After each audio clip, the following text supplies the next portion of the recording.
Hi, this is Alexandria Everett from Cycle 16, America's Next Top Model, and you are listening to The Morning Zoo on B94.5.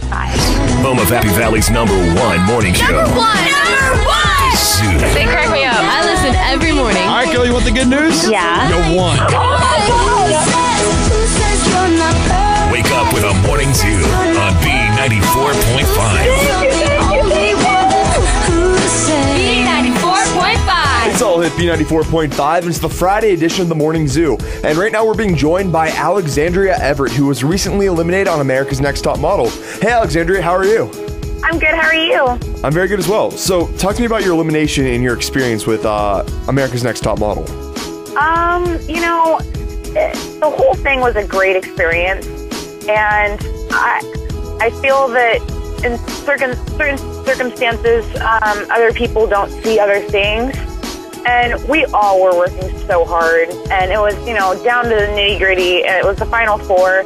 So we're just all proud that we got so far. Of course, we all want to get to the top, but the world doesn't work like that. And obviously, God or any other higher power has a bigger plan for me. So I took it in. Instead of trying to rebel against it and cry and be really upset, I've been in this industry for years, so I've already built that hard shell. Right. Where if things don't happen, it's not, okay, now I failed and now I have to give up on my dream, when I've already been working so hard on this. And just to get this crammed, jam-packed thrill of a learning experience and a competition is enough.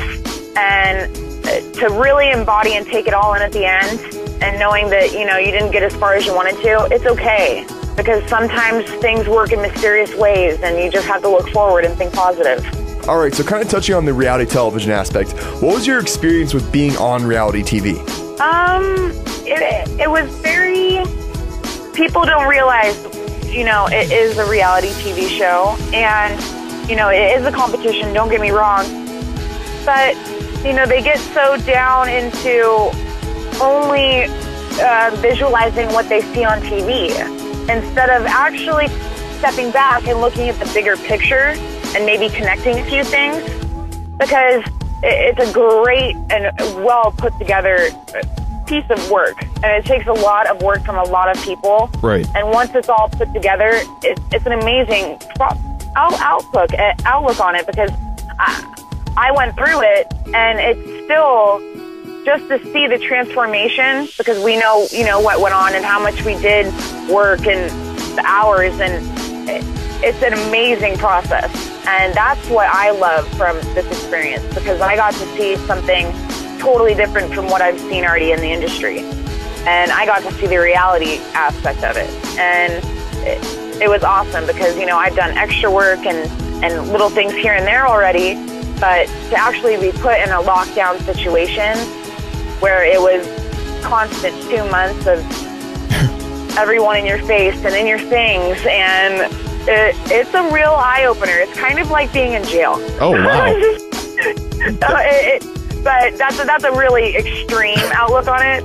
And I've never been to jail, but if I were to be, but it was such a great experience. It wasn't like jail. It was like camp with your close 14 girlfriends. And they, really put you in there, and you have to be tough enough to handle it. So if you don't have that tough skin, then it's hard to, look at yourself in the future trying to go somewhere as far as this. And this really hires the bar for everyone, I feel like. So kind of backtracking a bit to the drama aspect of the show, the ordeal between you and Brittani was kind of the talk of the season. What's your side of the story for it? I don't have a car. And I hadn't won a challenge yet. And I was just so excited for the fact of winning a public service announcement and being part of something so big as Susan G. Komen for the Cure. And to top it off, I'm told that I have a brand new car, and I'm sitting there like, oh no. Like, Nigel, don't give me the car. Don't give me the car. These girls are going to hate me. Like, literally, I was standing there kind of not wanting to take the key from him. And, then to not get a congratulations from anyone. And I felt it was very rude. But at the same time, it was a lesson that she obviously needed to learn. You know, I always say if you have something to say, it's better to be said into someone's face rather behind their back. Because at least if you say something that you're feeling to someone's face, you have the spine and the backbone. Say it just behind someone's back, it's not just empty words. And obviously that's how you feel about yourself. And then another thing is, I feel so positive about it because I feel that all of us 14 girls were meant to meet. Out of thousands, maybe a million girls, we got chose to do this and be a part of each other's lives. And for whatever reason, some of the girls had problems with me. Well, I didn't know that until the incident with Brittani. But we learn and we grow from that, and some of us become bigger and better people, and some of us, you know, still continue to be negative. And you can choose in life to be around negativity or be around positivity. And if that's just yourself bringing you up, then that's all you need. Now, the Susan G. Komen was actually just one of the many photo shoots that you participated in. Did you have a favorite photo shoot? I loved the Susan G. Komen for the Cure because I knew it was going to a great cause. And, you know, one of my best friends plays for Cal State Fullerton, and she plays softball, and she's absolutely amazing. And I knew that I would be able to help her teammates out because they always do something for Susan G. Komen every year. And I just was so excited that I got to do something, a part of her, you know, last year of college because she's graduating this year. And to actually be a part of it instead of just, you know, helping out. And I already signed up for the Susan G. Komen for the walk in November, so I'm all set. Oh, that's I'm awesome. so excited about that. Yeah, it was a lot of fun, and I loved the Jaguar shoot. He was amazing. I love working with animals in any aspect, and the landfill one was a lot of fun. It had a lot of dramatics, and every shoot in Morocco was absolutely insane. You know, instead of surfing or snowboarding on that camel, I pretended to be doing that. So that's why I stood straight up. Well, I think that made the photo a lot more interesting. I know, but I should have done exactly what Nigel said. I should have jumped off the camel. And Tyra's like, oh, what, so she could break her ankle? And it's like, I've jumped off bigger cliffs than that. I could have done it. I was so silly. I forgot. And I just should have done it and been different. But, you know, next time. Well, speaking of next time, did you hear that there's going to be an all-star edition of America's Next Top Model? I actually did hear that from a photographer friend that I knew up here. And two of my beautiful people designers that they actually run that whole line. And they were telling me about it because I think they knew, you know, one of the girls. And I was like, well, don't tell me. I just can't wait. You know, it's going to be a whole new exciting season. And I just can't wait to watch it, to see past girls from past seasons. You know, I'm really hoping to see, you know, someone like Raina, who's very versatile and she's absolutely beautiful. And then I have another friend, Natalie Pack, and she was on cycle, I believe, 12 or 13, and she's great. Her and I actually did a runway show for David Alexander for LA Fashion Week last year, and that's how we met. And I had no idea that she had been on the show, but we just became really good friends, and she's actually boyfriend and girlfriend with my friend from high school. Oh. So it's just a small world. I hope she gets another chance because she's just such an old school classic beauty. You know, with the curves, but she's still so high fashion, and she just has a great face and a great personality. So that's someone I'd really like to see. We're talking to Alexandria Everett of America's Next Top Model. Well, Alexandria, what about you? What can we expect from you now that the show's over? Well, I've already done a couple things in the past, so I kind of set myself up before because I knew, you know, when I got home, I'd have to wait a little bit, and it's all good. I'm waiting for that, you know, higher plan, and I feel like it's coming my way. So I'm just waiting until I can go up to LA and move to New York in August, actually. Oh, wow. Congrats. My boyfriend and I, thank you, we're actually looking into apartments and trying to save up so we don't have to be doing month to month because I don't like that. I like to know that we're okay for about 4 months and then we have to work for the next 4 months instead of, you know, running around with your head chopped off like a turkey on Thanksgiving Day. And then while we're there, we're actually going to get a puppy. So I'm very, very excited. That sounds like you got everything planned out, and I hope it definitely works out for you. Now, I do have one last question. We're down to the final three. We have Molly, Brittani, and Hannah. Who do you think is the most deserving of taking home the title? Okay, that's a sigh and a real if you've ever heard one.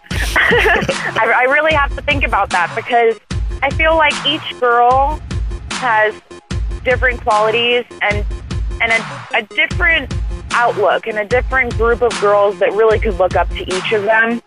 You know, Hannah is so sweet, and she has this natural ability just to, you know, shine.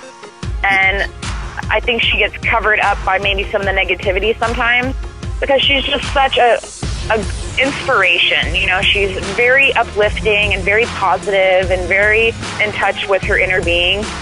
And that would be just so great for, you know, the girl next door kind of look, to have some uplift and some real drive for that, where little girls could look up to her, just like you would say, Jacqueline, and really see the good side and stop seeing the negativity side of this industry, because that's something that I just don't want for this industry, already being a part of it. I've already been through that so much that it would be so nice to show girls that there's a side of this industry that doesn't have to be catty and fighty and nitpicky and talking behind your back, and there's some realness to this. And girls, if you ever want to do it, go for your dreams and don't stop, because you are the one that makes it happen instead of other people deciding, because you have the choice to never give up. And I feel like Hannah believes in that too. And she's just a very natural beauty, and she's very unique to look at. Brittani, she has a very interesting face where she says it's crooked and this and that, and the judges say that, but it's absolutely true. It makes you look at her face, and it makes you look at it as individual pieces, and then as a whole. And then you look her up and down, and it really sucks you in, kind of like a weird kind of like cyclone pool. You know what I mean? It really takes you in slow and then just whips you all into her. And it's amazing, because she really, you know, expressed herself sometimes in the wrong way, but she always could have came to me. And that's, I think, that's the lesson that she learned. But she has a great future ahead of her. And that haircut really made her look what she needed and made her stand out. And she can run with this, you know, and I feel like she has a great future. I feel like all the girls have a great future, and I would love all of them to win, but I know there can only be one. And Molly, she has an interesting look as well. She looks Asian, but she's blonde, and she has a great athletic body. You know, you can tell that, you know, she really gets out and does a lot of activities, and kind of like myself. And she's a little negative, but I think after watching the season, she'll learn to be very positive and let her shine through, because she's so great, and she has so much to share, and she has a great, amazing story that a lot of people haven't been through, and I feel like a lot of people could relate to her. So I feel like all the girls have a great opportunity to really take this, you know, take the bull by the balls, I guess I would say. That's a little American, but, you know, really know what you want and strive for it.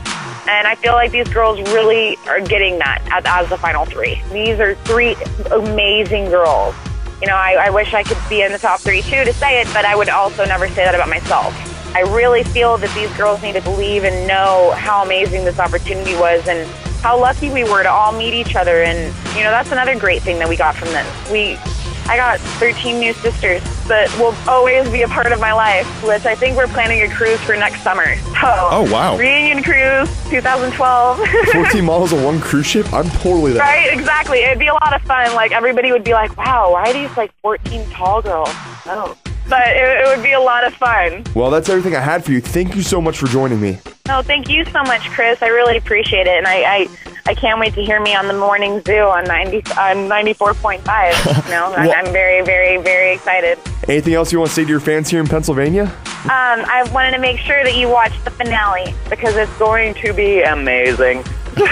We'll definitely be sure to tune in. Thank you, Alexandria. What's up, it's Rihanna.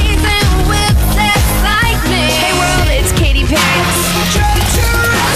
I love Katy Perry. Katy Perry. B94.5.